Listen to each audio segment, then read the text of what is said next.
लखन सिया रामचंद्र की जय, उमापति महादेव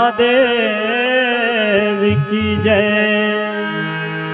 बोल रामायण गंगा की जय।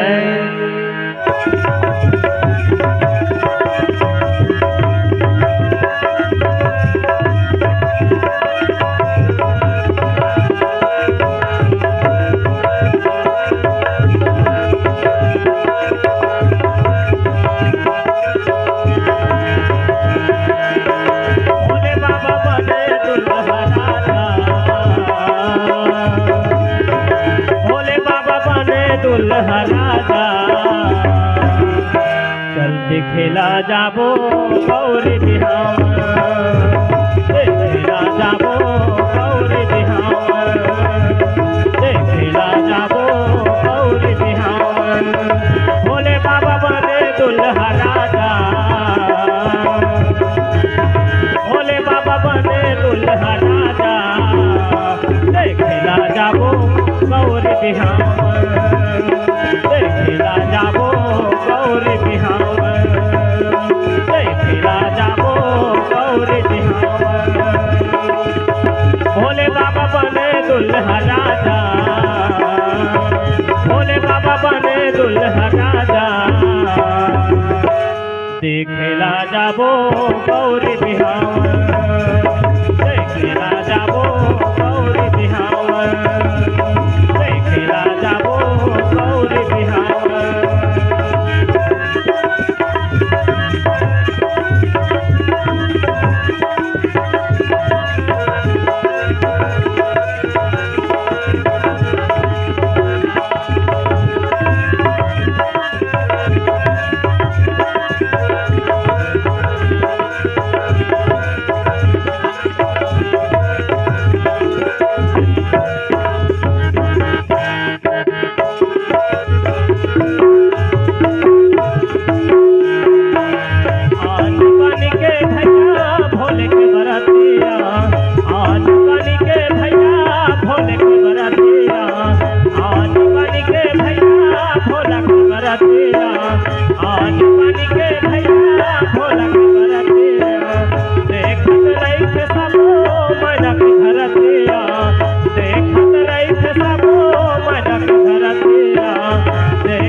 अज भूत परते के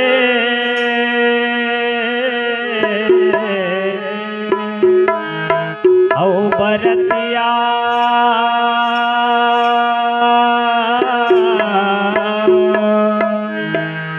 औ किस्म किस्म के बरतिया,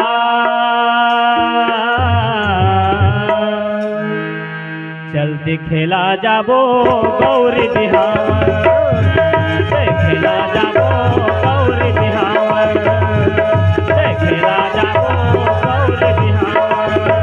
भोले बाबा बने दुल्हा राजा, भोले बाबा बने दुल्हा राजा, खेला जाबो गौरी बिहार, खेला जाबो गौरी बिहार। भोले बाबा बने दुल्हा राजा, भोले बाबा बने दुल्हा राजा, खेला जाबो गौरी बिहार।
प्रभु मैं सुनावा राम भजो सिया राम हो राम राम भजो सिया राम हो राम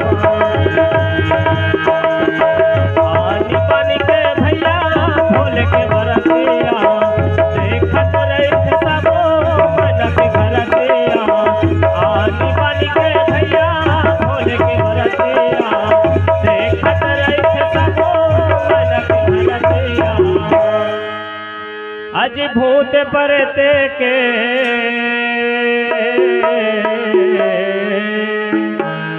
औ बरतिया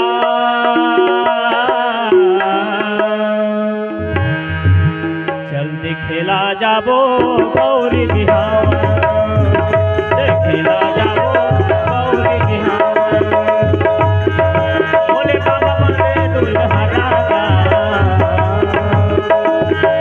बोले बाबा बने दुल्हा राजा दिखेला जाबो गौरी बिहावन दिखेला जाबो गौरी बिहावन दिखेला जाबो गौरी बिहावन दिखेला जाबो गौरी बिहावन दिखेला जाबो गौरी बिहावन दिखेला जाबो गौरी बिहावन दिखेला जाबो गौरी बिहावन बोल भोलेनाथ भगवान की जय जय रामचंद्र की जय। आज सुरन मोही दिन आहारा सुनत वचन कहूँ पवन कुमारा। अब सीता माता के खोजन पर तो चल दिए हनुमान जी है और नांग माता सुरसा भी लमाट चुके हवाए। ओकर बाद सब देवता मन है उकर में बैठ के भोजन किए कहते आज सुरन मोहि दिन आहारा भगवान मंजत का हवाए है ना। हनुमान जी ला ओकर भोजन प्राप्त करे कहते सुनत बचन कहूँ पवन कुमारा कहते। यह सुनकर हनुमान जी ने कहा श्री भगवान जी को बता रहे हैं कि मैं श्री रामचंद्र जी का कार्य करने जा रहा हूँ। ऐसे करके बताते राम काज करी फिर मैं आवाओ है ना। भगवान श्री रामचंद्र जी के काज में जाते हनुमान जी हा ओकर काज ल कर ली ओकर बाद आए कहते और सीता कही सुधी प्रभु सुनावे कहते। लंका जाही लंका ले सीता के सूद ललाही और भगवान श्री रामचंद्र जी के आर्य करके मैं लौट आऊंगा कहते और आऊं तो सीता जी का समाचार उन्हें सुना दो कहते। हनुमान जी है वह लंका में वापस आ गए कहते और भगवान श्री रामचंद्र जी ले ना सीता माता के हाल सुनाते कहते। ए प्रकार से भैया गोस्वामी तुलसीदास से संत समाज के बीच बखान करे भैया। बोल लखन से रामचंद्र की जय।